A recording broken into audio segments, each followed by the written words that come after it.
The Lakers just made a very under the radar move, and you guys must be aware of this.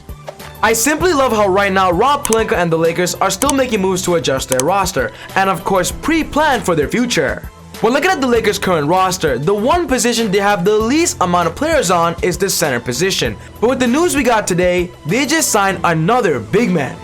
This was the report we got. The Lakers signed undrafted 7-footer Jay Huff to second and final two-way roster spot. I'm gonna be honest guys, when I first read this report, I thought to myself, who in the world is Jay Huff? I've heard of his name before, but why have I never heard of him on the Lakers radar? So if you were on the same boat as me, this is why this video is perfect for you. I'm gonna explain to you guys who Jay Huff is and why the Lakers ultimately signed him.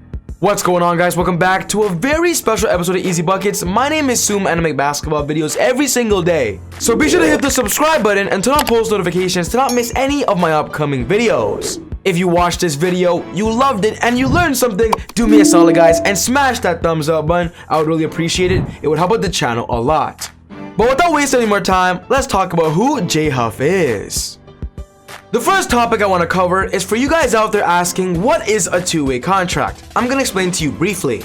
In the simplest possible terms, a two-way contract allows a player to play in both the NBA G League and in the NBA at the same time. Minor league basketball players spend a portion of their season playing in the NBA and can potentially secure regular contracts if they impress. If I were to simply put it in my words, a two-way contract player is basically the 16th and the 17th spot of the team. And with the NBA allowing every team to have 15 players on a squad, these two-way contract players are the most likely to enter the roster, of course, if circumstances changes. We got some news a few days ago that the Lakers ended up releasing one of their two-way contract players of Joel Oyayi. And of course, this is why Jay Huff came in the picture. So now, who is Jay Huff? Why is he a target? And what's good about him? To start it off right, the best thing about Jay Huff is definitely his size and his height. Jay Huff is a 7'1" rookie, weighs about 240 pounds, and is known to be one of the better shot blockers that came out of college. Jay Huff spent his past 4 years in college playing in Virginia, and after a very solid senior season, he was getting a lot of hype towards the beginning of the NBA draft.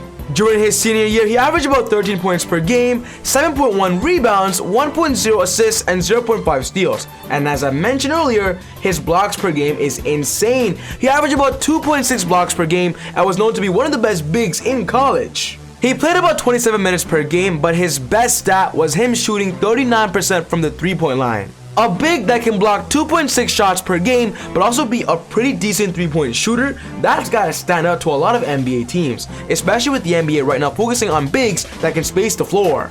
He was getting a lot of attention towards the NBA draft in the second round, but unfortunately he did not get drafted. He went undrafted, but immediately he got picked up by the Washington Wizards and was a part of their summer league and training camp team.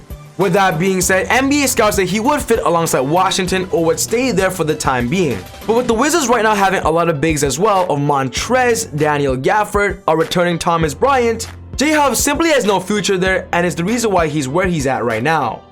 I am gonna be honest though, I do question why the Lakers ended up signing Jay Huff. After releasing Joel Oyayi, I thought they'd target another wing player or if anything another forward. But when I look deep into it, I understand why they chose Jay to be the development player. With the Lakers bigs right now being Dwight Howard and DeAndre Jordan, two spectacular interior defenders, they don't have a big that can be an interior defender but also a pretty decent floor spacer and shooter. And this is simply where Jay Huff comes in, as for one, he's young, has a lot of potential, and can learn from the bigs on the team already. As I said earlier, a two-way contract player means they have a chance to make the final roster over the previous training camp players. So from getting released going straight to a two-way contract, that speaks volume to why the Lakers believe in his development and are putting him over players like Shawnee Brown, Traveling Queen, and even Cam Oliver. I do question though why Rob Pelinka chose Jay Huff over their current training camp players, but at the end of the day, I am not a GM and I can't read Rob Pelinka's mind.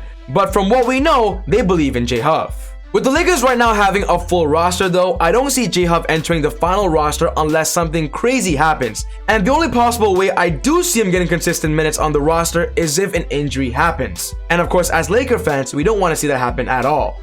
One thing's for sure though, I've been saying for a long time they need another center. And the fact that now they have a true center that's possibly the tallest player on their full roster right now, Jay Huff is going to get some attention from the Los Angeles Lakers. What's most important to me is I want to know your thoughts. Do you believe this surprising move was a good move, or do you believe they should target somebody else? Put your thoughts down in the comments below. But other than that, take it easy, God bless, and I'll see you all next time on Easy Buckets. Whoa!